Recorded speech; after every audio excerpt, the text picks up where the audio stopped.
This is John Mount from WinVector LLC, a San Francisco data science consulting and training firm. For this lecture, I want to introduce basic ideas of probability and statistics using a concrete example that should be familiar to those of us that work on the web, predicting how often an advertisement or page view converts to the sort of thing we want, such as a click, action, or email open. The mathematical notation to do this can seem rather daunting, but we can build it up step by step. The first concept we introduce is called a random variable. A random variable, often written with a symbol such as x and maybe a subscript so we can tell them apart. Like here's one random variable, here's a second, and here's a third, and we could have many more, is basically a sealed box. That the random variable represents the exposure of our web page or advertisement to a user, and inside the random box, the hidden box, is whether the user clicks on it, a happy event from our point of view, or moves on without the action we'd hoped for, an unhappy view. So basically, the mathematical idea is, for each random variable, we have a hidden to be revealed event that is either happy or sad. And again, that event we consider as already having happened even before we even issued the page load, but just not known to us. So we consider basically the realization of random variable as opening the box or exposing the event. Now this notation lets us say some things. We can basically design our experiment such that all the random variables are identical, are what we call mathematically exchangeable. That basically we wouldn't care about any trade. That if we had two unopened boxes, say x7 and x2, we've designed our system such that anyone that understands the system as much as we do would be willing to trade one box for the other. So the idea is the quality or the properties or demographics of the user x2 are about the same as the ones for x7. Now obviously not all users are identical, so we'd use some modeling ideas, which we'll teach in later courses, to make that the case. But the idea is that any difference in quality of users has been partitioned into different series of random variables, that our series of x random variables are all users that, as far as we can tell, are identical. This idea of hopefully approximate identicality, which again is something that we have to design into our experiments, is what lets us do aggregate statistics. Now, from these random variables, we can build up some other notations. For instance, if we say the wander away event where the user does nothing is 0, and the conversion event where they click is 1, just symbols we've used to denote this, then we can write things such as the probability that the 7th user event equals 1 is a number. Now, that's our first technical thing. What is a probability? Well, since we've defined all these x events to be identical, you can informally define a probability as follows. Pn, and the hat denotes this is an estimate, equals 1 over n, this sum symbol, so we're saying we're taking a sum from the integers 1 through n of the xi. So this p hat n is what is called a frequency. It is what fraction of the first n events, x1 through xi, converted, i.e. were ones instead of zeros. And the idea in statistics is that this sort of empirical average, we can observe this. We can basically expose our ad to n people, and we can see what fraction of them convert. This frequency is basically what people informally mean by a probability. Now, probabilists or mathematicians tend to be more interested in what is called a tail event, which is basically what this probability looks like as we take the sample size to this ideal infinity. So basically build very large sample sizes, and there's some unknown p, which is the ideal probability, that this converts to almost surely. Almost surely being a delightful mathematical term saying that this limit converges to this single number very likely, or everywhere except for a set of measure 0. And again, the We're not trying to explain measure zero, that's a technical term, that basically the mathematicians think of probabilities as being limiting events from infinite collections, which is very abstract and does not apply to us as empiricists. And us empiricists think of probabilities as frequencies that we can approximate by finite sums. Let's go into that concept and notation. Another notation commonly used is the expected value operator. Just like the P here is an operator, the expected value operator is another way we can write this sum.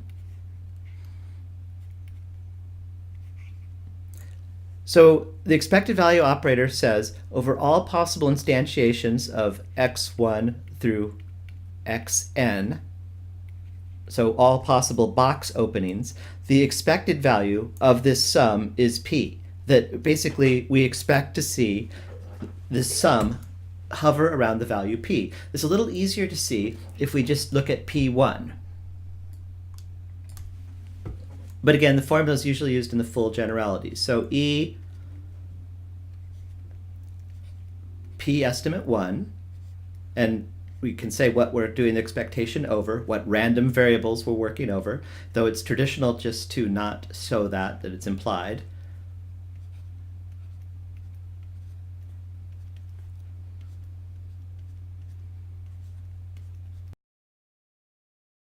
This E P hat 1 is just x1 by our definition of sum that we had here.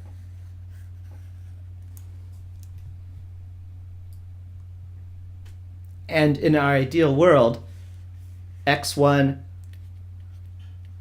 equals 1 with probability p,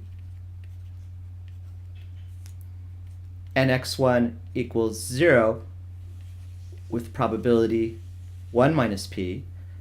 And this is our empirical sort of circular definition here. How often when we look at different xi variables are they 1 or 0? And p is this ideal rate that we would see if we took an arbitrarily large infinite sum. Now, again, this p is an ideal quantity, so we don't know it, though it's what we want to estimate because it's the average value of a customer in terms of conversion. So we want to estimate this sum. And the reason we want to estimate this sum is we want access to this unknown ideal value p. That if we knew this ideal value p, we could make business decisions. If people converted often enough, we could run the campaign. If they don't, we wouldn't. And again, the expected value operator is defined thusly. It is a sum over all values x1 can take of the probability x1 takes that value. So you see we're using previous notation. We're using our probability operator to define our expectation operator, that value. And again, by this near definitional thing, that is p1 plus 1 minus p, 0 equals p. And that's a cute little circular thing. And when you're doing your basic probability, a lot of the definitions are near circular. So the expected value of a random variable that takes on 0 and 1 is the probability of it being 1.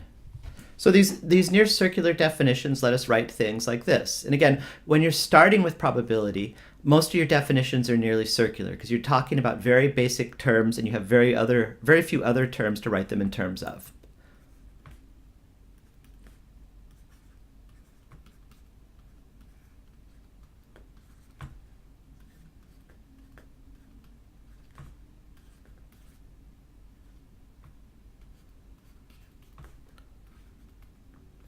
So we're saying that the expected value of a random variable is just the probability it equals 1, which is often just written as the probability of it, if x1 is a 0, 1 random variable. Essentially definitional. We're setting up these definitions so we can calculate. The production of these random variables, again, is our responsibility, not the mathematics. And again, we said that each one is meant to be sort of identical or exchangeable, that i.e. that if we had access to x1 and hadn't looked at it yet, and somebody said, are you willing to trade it for x13, and they hadn't looked at it yet, then we might be willing to make the trade. However, if we'd looked at x1 and we know it's 1, and they'd looked at x1 and they'd know it's 0, we might not want to make the trade. So it's basically for every random variable, we sort of implicitly think about whether we've looked at it yet or not, which in our sense is whether the experiment has been run yet or not. Now, if random variables are I, D, identically individually distributed, so it's basically they have the same sort of generative law, or the experiment. Each one is an experiment produced in the same way, and none of them are copies of each other. So we don't have x7 is a secret copy of x1. We don't have that. Then we get a notion, they're called independent. And one of the properties of independent, the defining property of independent random variables is the probabilities don't affect each other. So the probability x1 equals 1 and the probability x2 equals 1, if they're independent, is by definition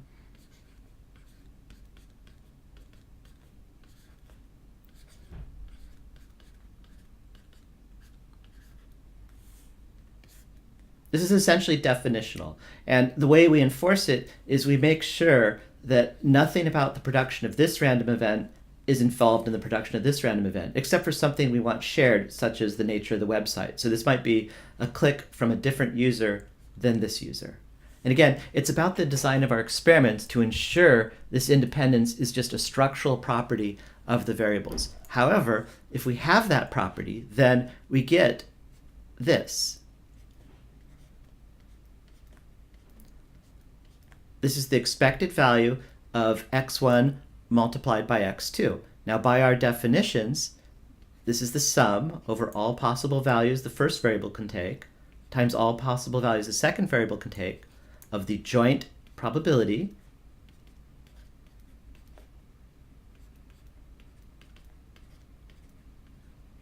times the product of the observed values. So here on the left-hand side, we have random variables, and on the right-hand side, we have posited values. Now we happen to know that each of these variables takes on only the values 0 and 1, so there's only 4 terms to this complicated looking sum. But let's go ahead and leave this sum completely abstract so we can work out the result in complete generality. So we use our stated independence property to refactor this as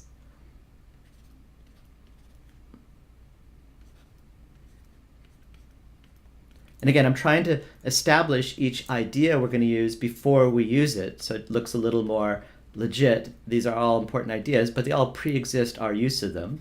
So all we've done is we've factored out this probability into the independence that is a property we hope we've constructed the variables to have. If not, that's a flaw in the experiment. And then we notice that this sort of sum, just we can rearrange the terms by what's varying and what's not varying. This is actually equal to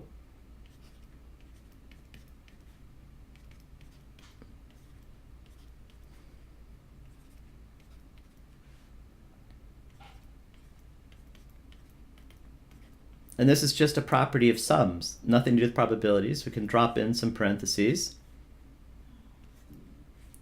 We have to convince ourselves that's correct. And the way it works is, even though this inner sum is inside this sum before we drop to the parentheses, there's no x1s, there's no v1s in here. Therefore, introducing the parentheses, even though it changes the sum's structure, is still equality. And then this, by definition, is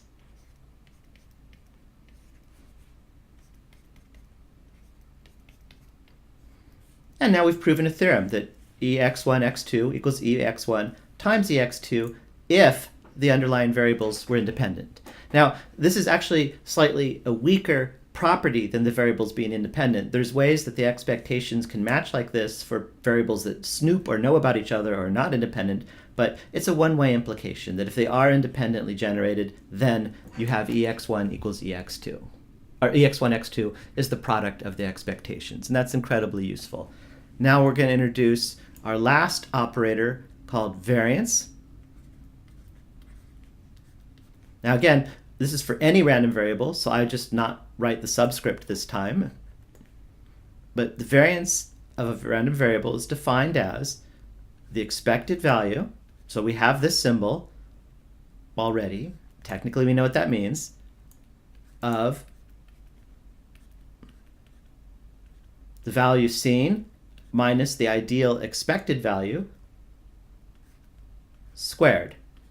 So again, this we can see by running an experiment. This is an ideal value that we may not have access to. We don't know the ideal expected value of any random variable. That's what our experiment's trying to measure. But we're saying that this difference of what we tend to see, what happens when you open the box, minus the ideal value, how often it should have been, squared, tends to be this. And this is definitional. This is the variance. Now, since we have defined this and we've defined everything we've written in terms of, i.e. the E operator, we can expand it a little just using basic algebra. We bring back our p hat n, which, if you remember, is just the average of the first n observations of the first n random variables, i.e. it's the set of n people that we put into our experiment. And we're using the exchangeability or identicalness to say, hey, we can just assume we put the first n in our experiment. It's just a notation that lets us do a lot. Well, this is by definition.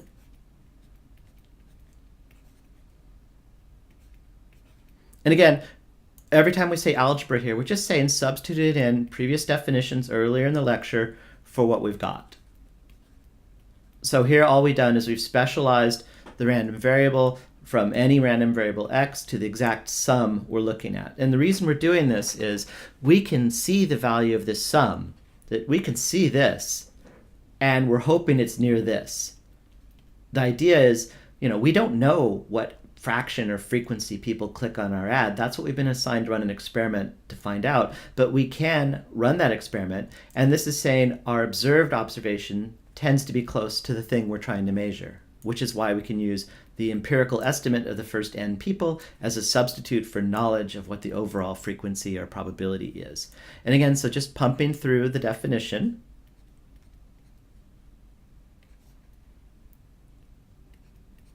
So here I'm just writing back out what Pn was. So this little bit here is Pn. And this quantity here is this unknown value P. So we'll just put it in as a symbol to make things succinct. So again, P is a symbol we have notionally for calculation, but we don't know what it is. If we knew what it is, we wouldn't need to run any experiment whatsoever. We can basically rearrange this sum slightly.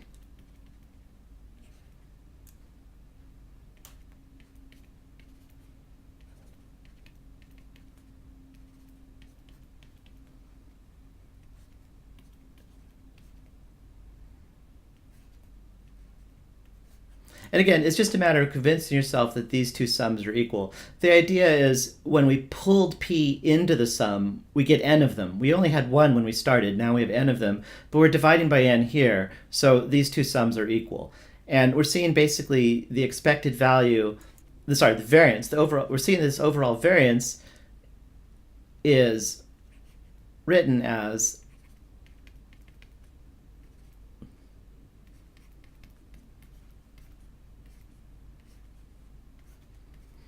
a square of this sum divided by n squared. Now remember, a square of a sum is not the sum of the squares, that there's a lot of terms that get multiplied by each other. So we have kind of a hard to deal with quantity here, but we'll keep working. So we're going to introduce, let's introduce just a symbol to make everything shorter. Let's say zi is defined as xi minus p, and that means that this basically, with that introduction, we say this is 1 over n squared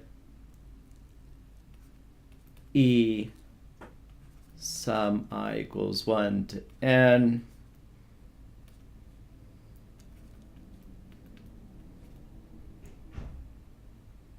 Oh, get the parentheses in the right place. Okay, so let's introduce us a little blackboard area. What we've done up to now is we've said the variance of Pn, which is some sort of abstract measure of how far off our estimate is from the unknown true probability we're trying to estimate, is equal to the expected value of, let's put the 1 over n squared out here.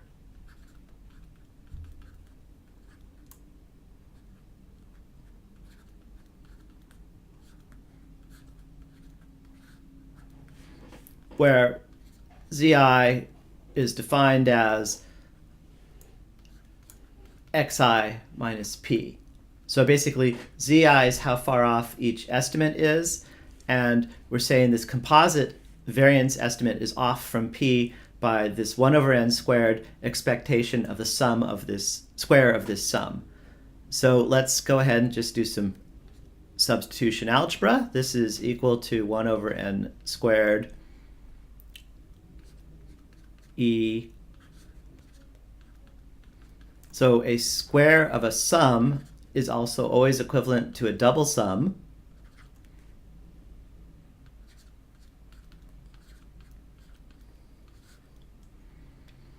And then we can write this as follows.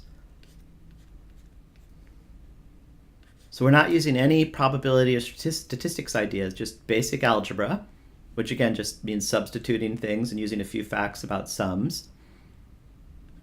So this sum of sums, it has a number of terms where I equals j, so that produces these squared terms. And it has a number of terms where I doesn't equal j.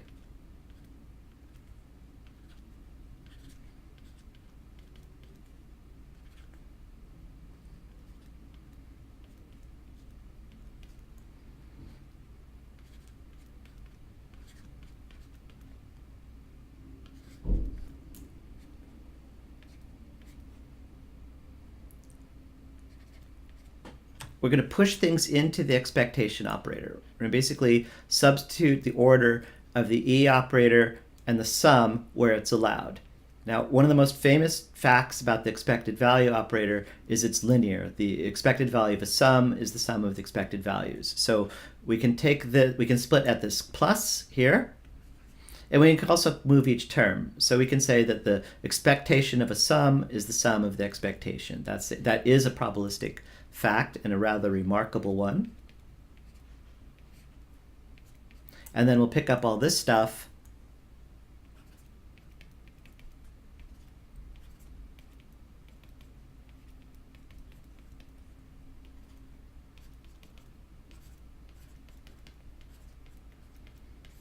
Now, if you learn one thing about expectations, learn that they basically are linear. So a sum of an expected value of a sum is the sum of the expected values. That is a really cool fact about them. Now, we're going to use our independence thing. Remember, zi and zj are how far off xi is from p and xj is from p. xi was independent from xj. Therefore, zi is independent from zj because p is just a constant. So basically, we can rewrite this sum as this. Oh, sorry, we needed some parentheses around.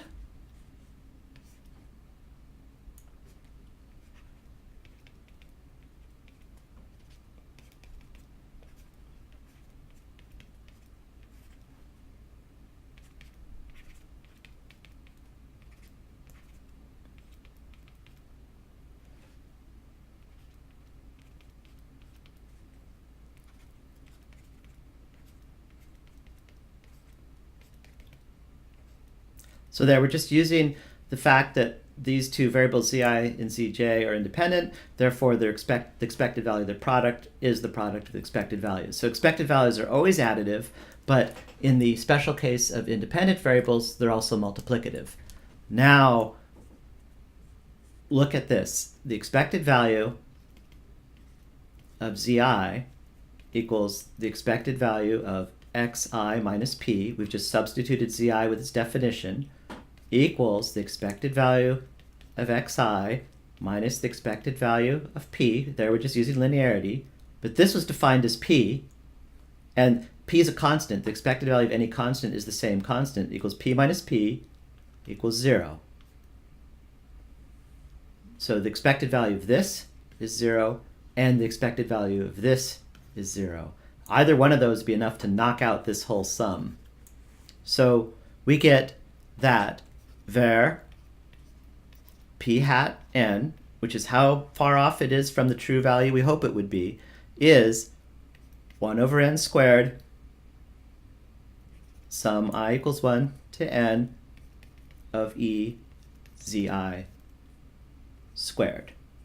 Now again, we've said all these z's are are identical independent variables, so this should also equal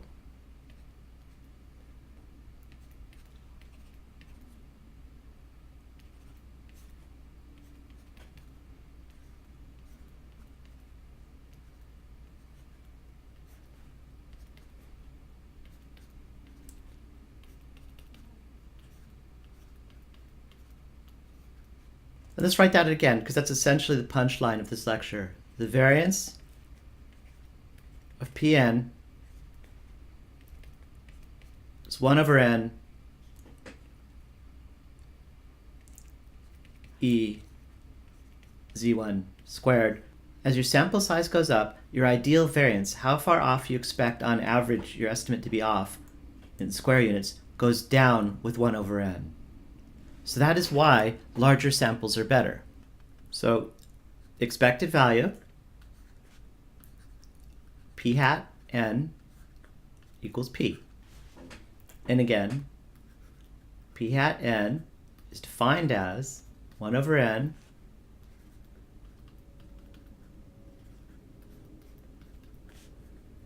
p is the unknown true rate that people react to our ad favorably. Pn is this observable empirical rate of what fraction of the people, if we expose n of them to our ad, responded favorably. So p hat n is measurable, and we're saying the expected value of p is, the expected value of p hat n is p. That if we were to repeat this experiment over and over again, on average, we would get the right value. Sometimes we'd be high, sometimes we'd be low. Variance of p hat n, which is equal to how far off is our estimate from the true value squared. This turns out to be 1 over n variance p hat 1. We don't know what variance p hat 1 is, but we know it's bounded. So the idea is we can build a lower variance experiment by running a larger experiment. Now, this is in square units, so it's more typical to take the square root of the variance, often called the standard deviation. Or sorry, for a sample, it's the standard error. For individuals, it's the standard deviation. For averages, it's called the standard error. Very related concepts.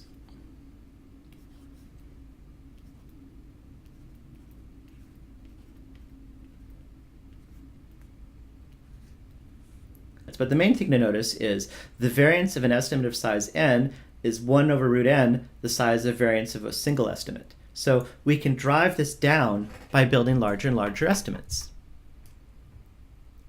And this gets us to the full conclusion of basically how to design experiments. Our goal is to design the variables xi to have a good experiment and to recruit enough of them into our overall experiment to get a good measurement.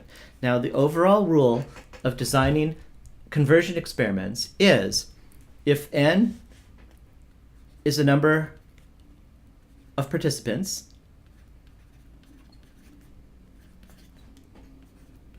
and again, you don't take n to infinity because it's expensive. You have to arrange to show these people the new advertisement or something. And basically, p is the unknown quantity you're trying to measure, which we don't know, but we're going to use it as a notional term.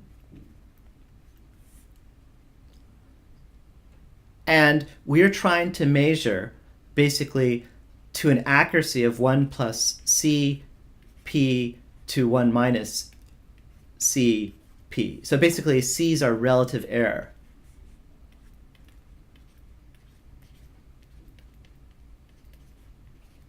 So, for instance, if we're trying to measure a conversion rate that's 1% and tell it from a conversion rate of 1.1% or 0.9%, that c would be 0.1. And then d is our odds of being wrong. Basically, running an experiment where we get the measurement wrong. Being wrong means that the value of measuring was more than 1 plus c or 1 minus c away from the unknown true value p. we always have to have, we'd love to set D to 0, but that's just not the case possible in empirical experiments. But if we have these four numbers, N, P, C, and D, then we have this relation. N is approximately minus log D over C squared P. Now, we never need this formula. That all software that helps us organize experiments usually has what's called a power and significance calculator. And it will basically, you give it any three of these numbers, and it'll give you the others. C is sort of a weird encoding of an effect size. It's what you're trying to measure.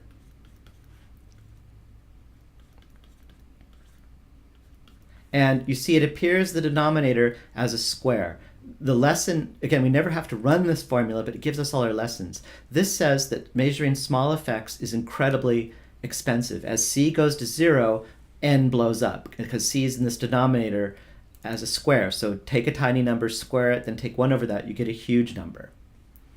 P is also in the denominator. If we're trying to measure rare rates, we need more data. And it's actually kind of obvious. If we're trying to measure a 1 in 100 conversion rate, we probably need 10 times the data as trying to measure a 1 in 10 conversion rate. Now again, we don't know P, but we may have bounds on it from previous experience. So, and then finally, D is our odds of being wrong. Now, obviously, if we put in a 0 here, the log of 0 goes to minus infinity. Minus infinity times minus is plus infinity, so it takes and blows up n to plus infinity. So if we're not willing to accept some chance of being wrong, we can never run an empirical experiment. That's the big lesson to learn of statistics. If you're unable to accept any chance of error, there's no point in doing statistics. You always have a chance of error. But this term is saying that certainty is fairly cheap. That if we want to say have a 1 in 20 chance of error, and we cross that out and say, no, have a 1 in 100 chance of error, our sample size doesn't go up too much. It gets more expensive. But the relation to remember is sample size grows by the minus log of your willingness to err over how small an effect you're trying to measure squared over how rare a system you're dealing with. So typical values would be as follows. We could say that we're trying to measure an event that's 1 in 100 rare, which is, for a web conversion actually quite common. We're trying to measure a relative effect change of plus or minus 10%. So we're trying to tell 1.1% conversion rate from 1% conversion rate. And we're willing to accept that the experiment is out of bounds 5% of the time. So 95% of the time, assuming we've designed the experiment correctly, if it says there's an effect, if there is an effect, that's the significance. When it says there's an effect, there is an effect. And if there is an effect, it's seen. That's a power. So it's the two different types of errors. Saying there's something when there's nothing, saying there's a difference, that the new treatment is better, or if the new treatment is better, ignoring it. So basically, we plug that in, and we immediately get to measure that sort of effect, we would need a population of 30,000 or so individuals to be routed to our new treatment. And again, this is in R, we're doing this code, and this is just our heuristic rule of thumb formula. The formal way we would actually do that is we'd bring in the power package, and we would convert our effect size of telling 1 plus C rate from 1 minus C rate into what's called an abstract effect. And then we would run the power test, and it would say 32,000 people. See, the results are fairly close. This formula is just a heuristic. This is actually the correct calculation. We could also do the same calculation in Python, our heuristic, or using the stats model's power. The difference is that in stats models, it assumes that we're trying to tell two populations from each other. We're not trying to build a new population and see if it differs from a known previous rate, but we're trying to separate two populations, which is actually much closer than we ever do much closer to what we do in practice. And so we're just going to pretend we put only 1% on our new treatment and 100 times on the other to simulate the earlier thing where we're just trying to measure one rate. And you see get a very similar sample size required, about 32,000. So basically, the intuition is that your sample size needs to grow with the square of the effect size you're trying to measure. So if your product manager or partner wants to measure a very small change in effect, realize that they've just made the statistical problem very, very hard. It's also your sample size scales with how rare what you're trying to measure is. And that's sensible. If conversions are only 1 in 1,000, you need 1,000 samples to see a conversion to even start estimating the rate. And then also your sample size grows with a factor of how much certainty somebody's demanding. For online commerce, if we were proposing 20 different changes to the website, being wrong on one of them isn't going to kill us, because in addition to making that one mistake where we were wrong, we picked up 19 good improvements. So it's basically, we usually put in a small number for D, but not a vanishingly small number that causes our experiment to blow up. And the dirty little secret of A/B testing, which is essentially what we're discussing here, is that for plausible values of these, say P 1/100th, C 1/10th, we need large sample sizes, like 30,000 plus people on our new event. So for a website that's only getting 1,000 visitors a day, such an experiment would have to run for well over a month. So this is kind of why A/B testing is sort of the provenance of large companies that have a lot of traffic. That it's the lesson is it's hard to measure small changes. And thank you very much for your time.